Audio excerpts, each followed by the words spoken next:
Bismillahirrahmanirrahim. Assalamualaikum warahmatullahi wabarakatuh. Masih di pelajaran informatika kelas 7 bersama Ustazah. Di video kali ini kita masih membahas materi bab 2 tentang perangkat lunak pengolah angka, yang mana minggu kemarin kita sudah membahas lingkungan kerja dari Microsoft Excel. Perangkat pengolah angka yang kita pakai adalah Microsoft Excel. Lingkungan kerjanya berupa ada ribbon, scroll bar, lembar kerja, name box, formula dan lain-lain. Oke. Dan kita juga sudah membahas menu-menu yang ada di ribbon. Ada menu file, yaitu berisi perintah save, open, save as, new, print, dan menu home itu digunakan untuk mengatur tulisan, misalnya jenis huruf dan dan ukuran huruf, dan pengaturan rata kiri, rata kanan, rata tengah, penambalan huruf dan segala macam. Itu menu home.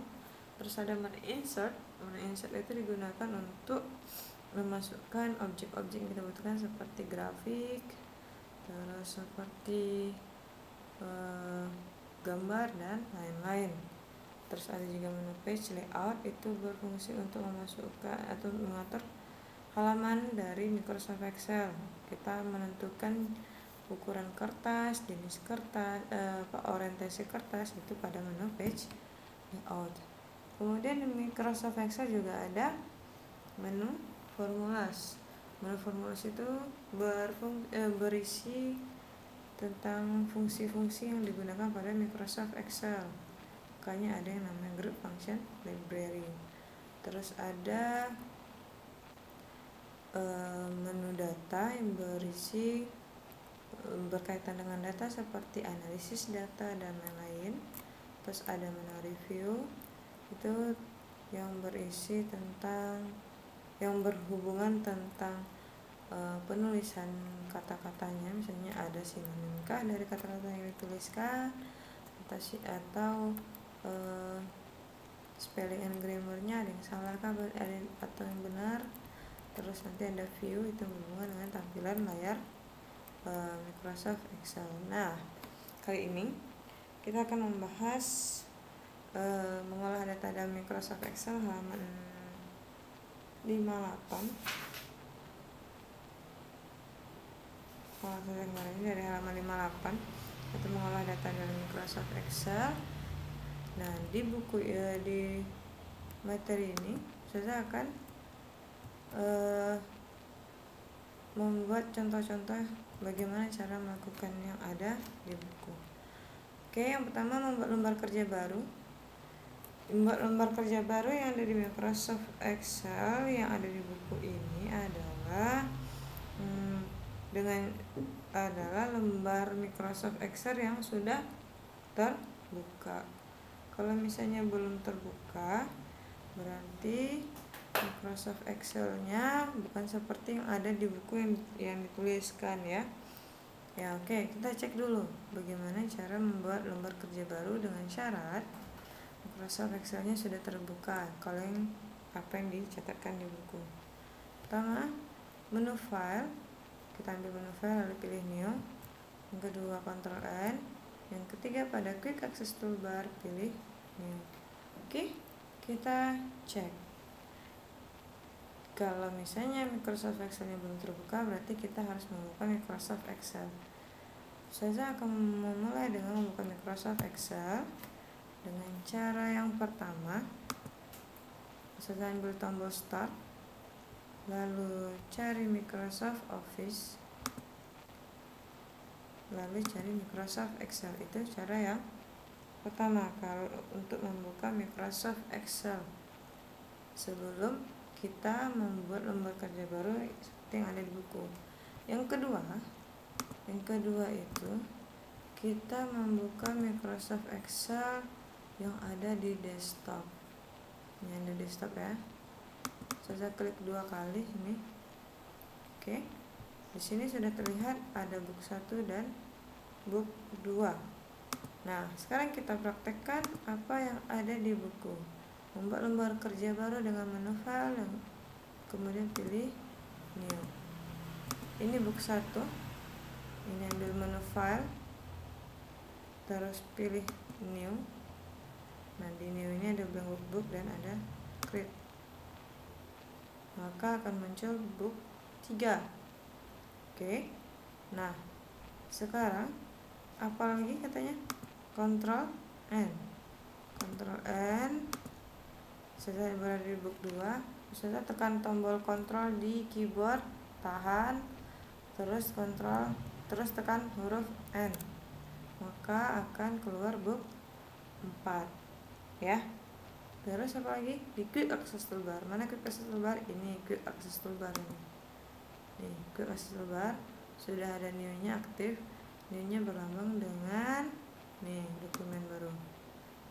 Sudah klik ya. Sudah ulang ini Ctrl N di new pada quick access toolbar, lalu sudah klik book 6. Oke, sampai di situ paham ya untuk membuat lembar kerja baru.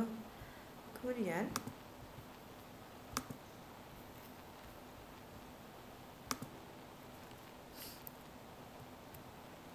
cara menyimpan file.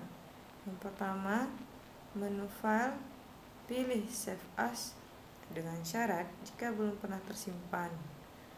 Ya, atau menu file pilih save jika sudah pernah tersimpan dan ingin menyimpan di tempat dan nama yang sama. Nanti perbedaannya kita akan mengetahui. Jadi kalau save as itu bisa dua-duanya yang berbeda. Misalnya nama yang beda, tempat yang beda, kita pilih save as. Tapi kalau misalnya nama yang sama, tempat sama, kita pilih save. Atau yang untuk save as, kita pilih tempat yang sama dan nama yang berbeda, itu bisa save as. Atau kita bisa pilih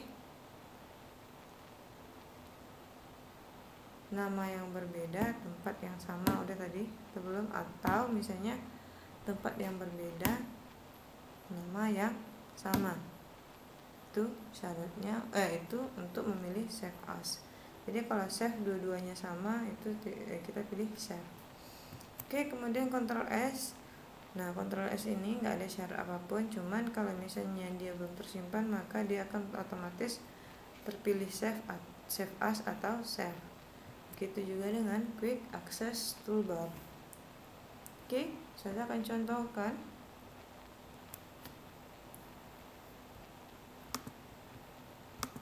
Kita berada di book 3.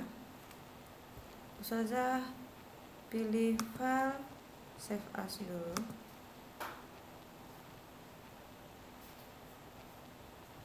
Ini Ustazah atur tempatnya. Di sini aja.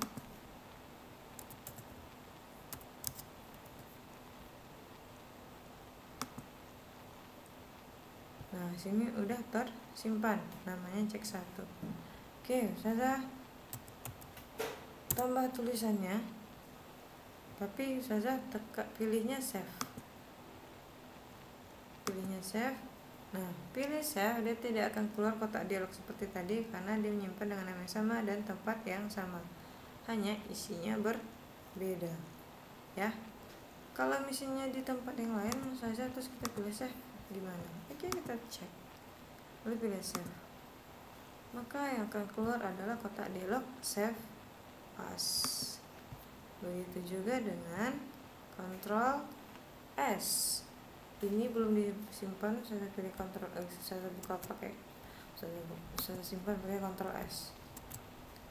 Yang ulang ya, saya tekan Ctrl terus S, maka akan keluar save as karena dia belum tersimpan dan belum ada nama.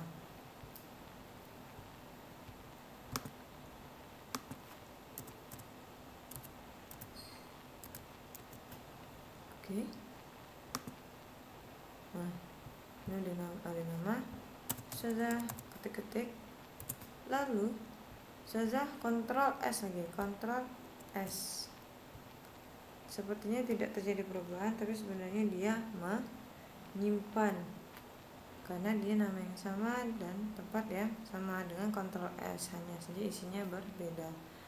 Next, pakai Quick Access Toolbar Ustazah. Nah, belum disimpan, boleh. Nah, ini belum disimpan, maka dia akan keluar kotak dialog Save As.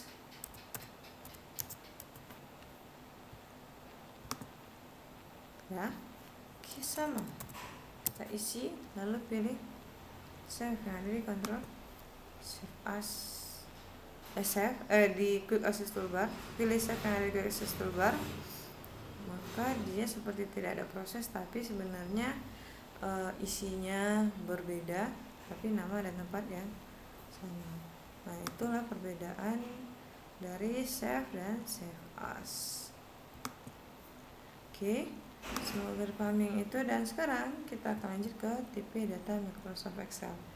Nah, di Microsoft Excel ini sebenarnya mempunyai tipe data, itu bedanya dari Microsoft Word, karena di Microsoft Excel ini adalah pengolah angka, makanya diperlukan tipe data yang untuk mengelompokkan data-datanya apa-apa aja. Yang pertama, 1 data angka, kedua data teks, ketiga data tanggal, keempat data waktu, kelima data mata uang, keenam data akunting.